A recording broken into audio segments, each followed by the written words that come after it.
Olá, sou Eulálio, trabalho com orçamento de obras públicas. Neste vídeo, eu dando continuidade à questão sobre reequilíbrio e reajuste. No vídeo anterior eu falei sobre o reajuste de contrato, que é realizado a cada ano. E nesse aqui eu queria falar um pouco mais sobre o reequilíbrio econômico-financeiro, com base na lei, na lei de licitação. Então, como eu já falei também, a Lei 8666, ela ainda é vigente, a depender do órgão do serviço público, que ainda não se adequou às condições contratuais, não adequou seus editais, seus contratos, seu material, a toda a documentação necessária para atender a 14133. Então, ainda por um prazo de até 2 anos, pode ser adotada a Lei 8666. Então, dentro da Lei 8666, você tem lá o artigo 57, que a duração dos contratos regidos por esta lei ficará adstrita à vigência dos respectivos créditos orçamentários, exceto quanto aos relativos. Aí tem lá o parágrafo 1º. Os prazos de início das etapas de execução, de conclusão e de entrega admitem prorrogação, mantidas as demais cláusulas do contrato e assegurada a manutenção do seu equilíbrio econômico-financeiro, desde que ocorra algum dos seguintes motivos devidamente autuados em processo. E no inciso 2 tem superveniência de fato excepcional ou imprevisível, estranho às vontades das partes, que altere fundamentalmente as condições de execução do contrato. O que isso quer dizer? Que o reequilíbrio econômico-financeiro, quando solicitado pela contratada, ele tem que ser um fato superveniente, um fato que surgiu, que não era previsto nas condições contratuais, um fato que não era previsto dentro das expectativas inflacionárias, podemos dizer assim, e que não era que surgiu. Como é que eu posso dizer assim? Teve uma época em que os dissídios coletivos eles provocavam um forte impacto nas obras, nos serviços de engenharia. Ainda provocam, a depender de como eles são elaborados. Então, a depender do percentual aplicado de aumento, das condições que foram dadas aos trabalhadores, isso pode gerar um impacto financeiro dentro das construtoras, dentro das empresas de engenharia civil. Então, isso geralmente ocorre no início do ano. Isso geralmente ocorre no início do ano. Então, entre janeiro, fevereiro e março ocorre o dissídio coletivo. E muitas vezes os contratos, a planilha orçamentária base daquela licitação, daquele contrato, foi feito 4, 5 meses anteriores. Foi feito em outubro, em junho, julho ou em novembro. Então, não foi naquele momento do contrato, não havia como se prever qual o percentual de aumento para os trabalhadores em janeiro. Não tem como prever isso. E não tem como a gente estimar. A gente não pode estimar isso. A gente é baseado com base nos fatos apresentados, no salário vigente daquele mês. Então, em janeiro surgiu um aumento salarial que provocou um desequilíbrio econômico-financeiro. Então, a contratada, principalmente quando tem uma grande quantidade de serviços que dependem de mão de obra, tem como evidenciar isso, com base em cálculos, que a mão de obra provocou um desequilíbrio econômico-financeiro. E hoje, por conta dos fatos que vêm ocorrendo desde 2020, a pandemia, o coronavírus, impactou na indústria como um todo, impactou também a questão da exportação ter sido elevada e por conta do preço internacional ter subido, o preço interno também subiu. Então, alguns materiais como o cimento, o cobre, agora o alumínio, os materiais de plástico, PVC, alguns foram subindo no decorrer dos meses. Isso pode, então é bom até falar assim, pode ter provocado um desequilíbrio econômico-financeiro dentro do contrato. E ele é uma análise diferente do reajuste que eu falei no vídeo anterior. No reajuste, a gente pega um percentual de variação do INCC em relação ao mês vigente, né, o mês mais atual, em relação à data da proposta ou em relação à data do orçamento base da licitação, do contrato. Então a gente pega um índice e aplica sobre o saldo contratual.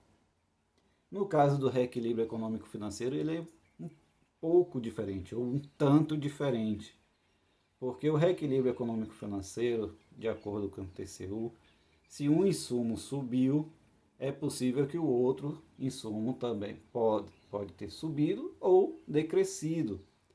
Então eu não posso simplesmente me basear num percentual de variação desse insumo. E não posso aplicar esse percentual diretamente no contrato, porque o insumo é uma parcela de uma composição de serviços. Ele tem um índice de produção, um índice de consumo dentro de uma composição de serviços. Então não quer dizer que o cimento aumentou 20%, meu serviço aumentou 20%. Não. Esse cimento aumentou 20%, mas para o serviço não vai representar 20%, necessariamente não vai representar. E uma outra questão também do reequilíbrio econômico-financeiro, semelhante ao reajuste, ele é aplicado sobre o saldo do contrato. Então, aqueles serviços que já foram pagos, eles não fazem mais parte desse reequilíbrio econômico-financeiro. E eu trato, das análises que eu já fiz, eu trato como se eu estivesse fazendo uma nova planilha orçamentária. Então, pego todo o saldo contratual, crio uma planilha orçamentária à parte com esse saldo contratual e atualizo todos os serviços que são pertinentes ou que têm importância, porque querendo ou não é um trabalho manual, no meu caso é um trabalho manual, isso demanda tempo, então a gente também utiliza o critério da curva ABC. A gente pega a faixa A e B, referente a 50% até 80% da curva ABC, e a gente atualiza todos os insumos e todos os serviços que estão dentro dessa faixa ABC, dessa faixa A e B da curva ABC, só corrigindo. Então a gente atualiza e verifica qual foi a variação percentual desse reequilíbrio econômico-financeiro em relação ao saldo contratual. Então, vai ter um percentual. E muitas vezes as contratadas que já solicitaram reequilíbrio econômico-financeiro vêm pedir 20%, 15%, mas quando vai se verificar de fato, esses valores são bem abaixo, chegam a 5%, 3%, 6%. E tem uma outra análise que deve ser feita. Esse percentual, ele pode ser absorvido pela parcela de risco e de lucro da empresa, porque querendo ou não, esses preços, eles são baseados na mediana, da mesma forma como eu falei no reajuste. Eles são baseados no valor mediano da coleta de preços que o SINAP fornece, ou até mesmo nas cotações que a gente faz para aqueles insumos que não fazem parte do SINAP, a gente tem que utilizar a mesma metodologia de buscar o valor mediano, e não o valor mínimo ou a média. A gente pega o valor mediano. Então esse valor mediano tem a questão da empresa fazer suas negociações e obter vantagem ou não a depender das contratações e das negociações que ela faz. Então a gente tem esse percentual e compara com o BDI e compara também com a variação do INCC, com a variação como é que eu posso dizer, com a variação da inflação, também a gente verifica, porque querendo ou não, se esse desequilíbrio tiver um percentual abaixo do previsto da inflação, ou abaixo do previsto do INCC, não é um reequilíbrio econômico-financeiro. E aquela variação não está impactando no reequilíbrio econômico-financeiro. Pelo menos é uma análise que eu faço Se eu estiver equivocado, errado, é bom que vocês comentem aí, até mesmo para eu corrigir, pesquisar e entender um pouco mais, porque eu entendo assim, a empresa, a contratada, ela vai executar o serviço durante um ano.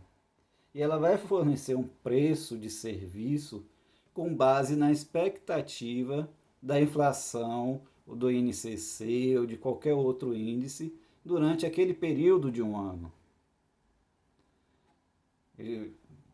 Eu espero que estejam acompanhando a linha de raciocínio. Ou seja, se esse cálculo de desequilíbrio econômico financeiro estiver dentro dessa variação, eu não tenho desequilíbrio econômico financeiro. Se esse desequilíbrio estiver acima da expectativa, então aí tem que ser buscado qual é a expectativa da inflação para o ano de 2021. A expectativa é de tantos por cento. E minha variação do desequilíbrio econômico financeiro superou, aí sim, aí é cabível aplicar a variação do índice, ou essa variação para recompor o equilíbrio financeiro, equilíbrio físico-financeiro do contrato. O meu entendimento é esse. Posso estar errado, mas caso esteja, por favor, coloque aí nos comentários para eu verificar a pertinência, né? Inclusive, porque querendo ou não, é uma análise que tem que ser feita e da mesma forma do reajuste, o contrato também é passível de auditoria e caso seja evidenciado que a empresa obteve negociações que não impactaram no desequilíbrio econômico financeiro após os aumentos, isso daí pode ser caracterizado sobrepreço, superfaturamento e seja lá o que possa vir a acontecer, entenderam? Então, em resumo, é isso. E vamos para o próximo vídeo, que é o fechamento em relação a essa questão de reajuste e reequilíbrio, porque dentro do contrato é cabível o reajuste, é cabível o reequilíbrio. A empresa pode, num determinado momento, pedir o reajuste e depois, num momento, pedir o reequilíbrio. E o impacto, como é que isso pode acontecer e esses cálculos? Então vamos para o próximo vídeo aí. Se vocês curtiram o vídeo, clique aí no curtir. Se ainda não me seguem, se inscrevam. E se tiverem alguma dúvida, algum comentário, como eu já disse, é só postar aí, escrever, que eu venho aqui, na medida do possível, respondo, vou pesquisar também, vou a fundo.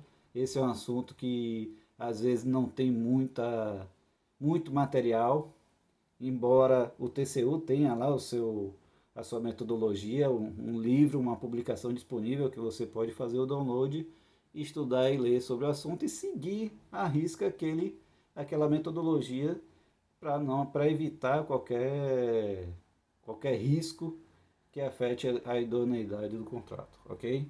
Até a próxima aí.